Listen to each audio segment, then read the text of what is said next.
모임에서는 어떤 의사를 결정한다든지 그럴 때 만장일치의 원리를 선호를 하고 있어요.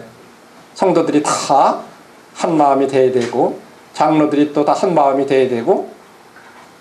그런데 사실은 실제적인 면에서 보면 목소리 큰 사람들이 끌고 간대요. 네. 말씀에서 어떤 근거한 것보다도 막 자기 주장이 강하고 목소리가 크면 그냥 그 사람들이 그냥 지배하는 거래요.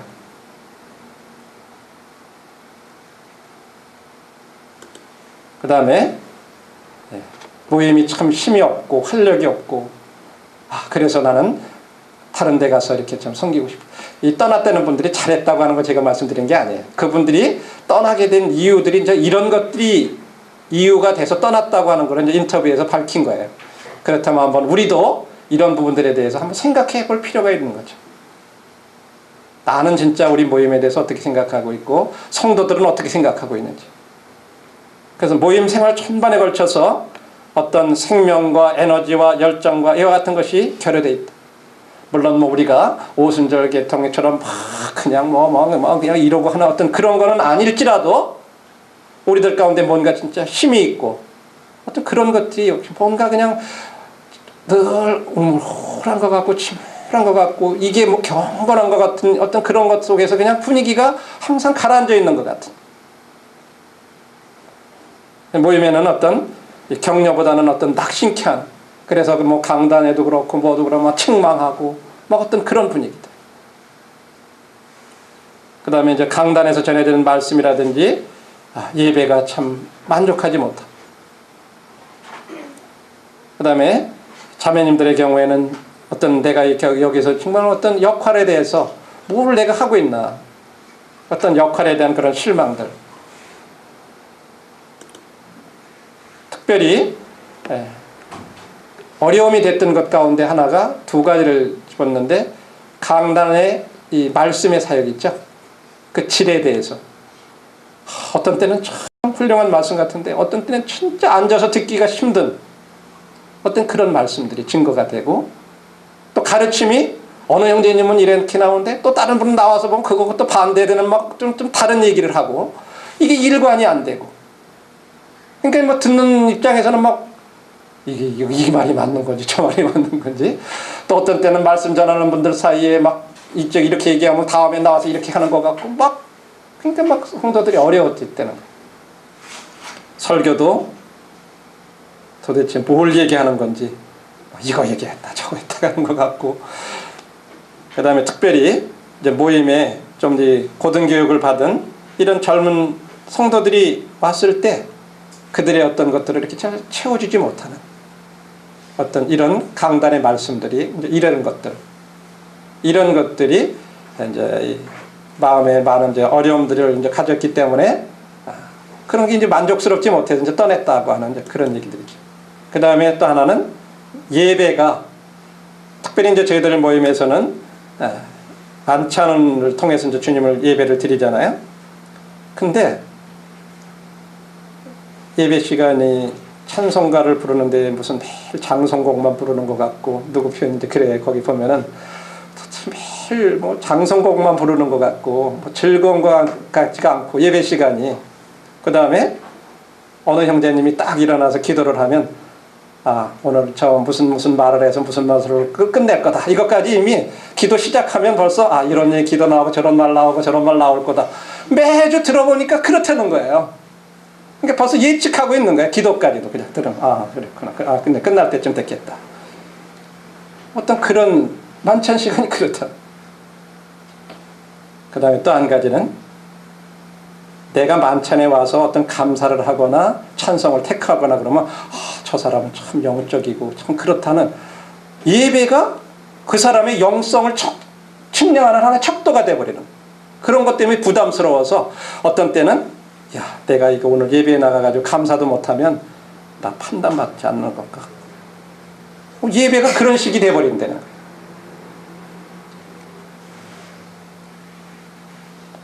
이제 이런 것들 저는 이런 그 내용들을 이렇게 쭉 이분이 조사하시고 인터뷰한 내용들을 이렇게 정리해 놓은 걸 보면서 어느 것들에 있어서는 참 이건 꼭 미국만 그런 게 아니라 우리들에게 있어서도 참 이런 부분들이 공감이 되는 어떤 그런 부분들이 많이 있더라. 그리고 만찬 예배만이 유일한 예배의 형태라는 의식. 사실은 그래가지고 그 만찬 때 물론 우리 주님의 죽으심과 고난과 구속이라든지 우리가 이것을 기억하죠. 근데 만일에 그런 얘기 안 하고 하나님 어떤 위대하심이라든지 어떤 주님의 어떠하심이라든지 그런 것들에 대해서 이렇게 얘기를 하고 그러면 뭔가 이게 예배에서 벗어난 것 같고, 또 한 가지는 다른 데서들은 드리는 예배는 그건 예배도 아니야, 우리들만이 이렇게 드리는 게 진짜 올바른 예배야 하고 어떤 그런 우리들만 올바른 예배 드린다고 하는 어떤 그런 교만한 태도, 이런 것들이 발전이 돼가. 그런데 사실은 주님이 고린도전서 11장에서 말씀하신 대로 이 떡과 잔을 통해서 나를 기념해달라고 주님이 말씀하셨어요. 거기에 나를 기념해달라고 할 때 그 말은 그냥 나 죽은 것만 기억해달라 이 말씀은 아니거든요. 주님의 죽으심을 포함해서, 주님의 부활하심을 포함해서, 주님의 다시 오심을 포함해서, 주님의 영원하심을 포함해서 이런 모든 것을 다 해서 주님을 기억해달라고 주님이 그렇게 부탁을 하셨는데, 그냥 하나의 죽으심 거기에만 초점이 맞춰진 그런 예배가 되어버렸다.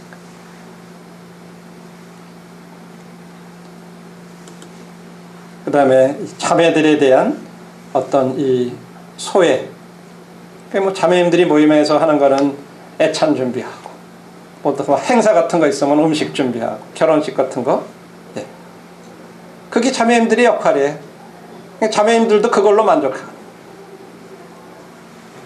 또 너울을 쓰는 것이 참 믿음이 좋다, 그래서 저렇게 너울을 쓴다. 그런데 거기에 그 조사한 내용에 보니까 그런 거예요. 집에서는 보면은 막 남편하고 그냥 막 싸우고 막 어떻게 막 그러게 하면서 예배당에 와서 보면 너울을 턱 쓰고 있단 말이에요. 앉아 있다는 거예요. 근데 어떤 분들은 아직 그렇지는 못한데 참 영적인 그런 분들이 있는 걸 보면서 그런 거에 대한 갈등이 생기네. 도대체 너울은 왜 쓰는 건가?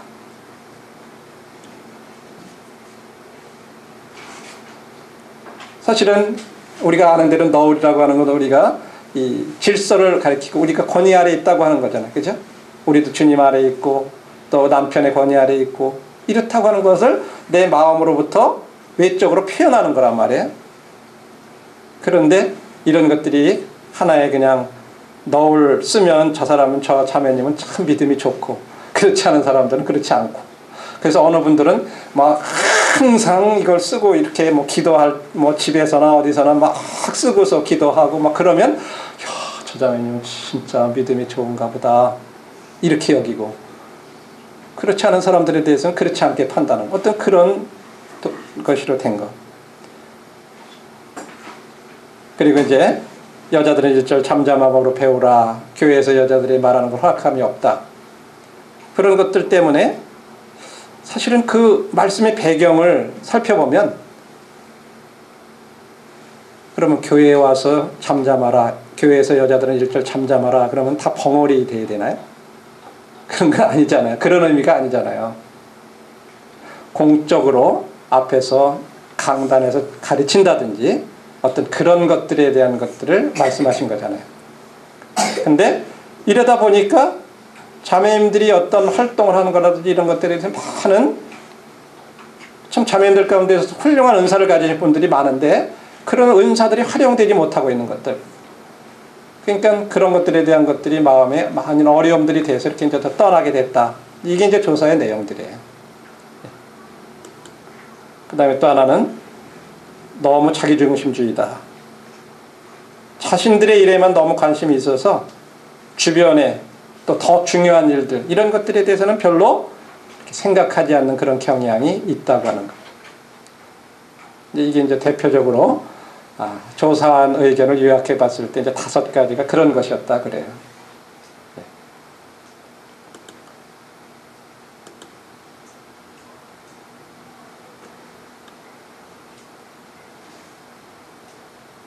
우리들의 이 모임이 참 이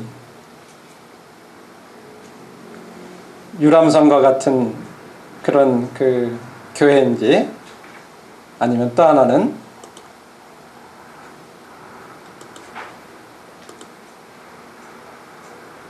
군함과 같은 교회인지,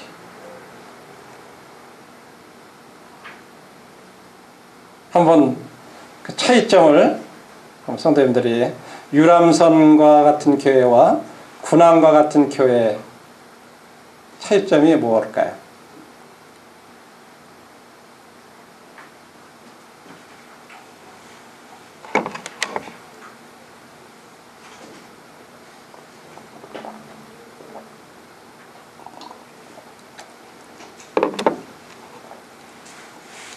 성도님들은 한번 비교를 해서 한번 생각을 해보세요.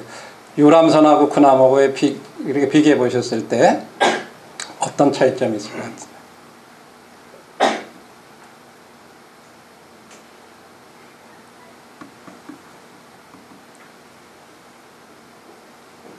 군함은 전투를 위한 거고, 예, 유람선은 즐기는 거. 즐기는 거. 예, 네, 잘 지적을 하셨고요. 또요, 어떤 차이점들이 있을까요?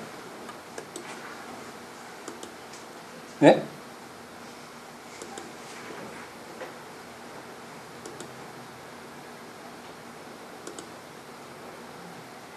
유람선에 타 있으면 그냥 편하게 있으면 되는데, 예, 구경만 하고 이렇게. 예, 군함에 타 있으면 뭔가 긴장도 되고, 뭔가 그 안에서 훈련도 많이 받아야 될 것 같고, 예, 그런 느낌을, 목표에 뭔가 이렇게 매진하고 있는 모습. 예.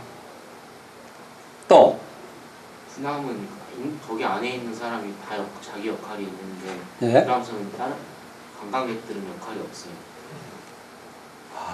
오늘 원하는 정답이 나왔어.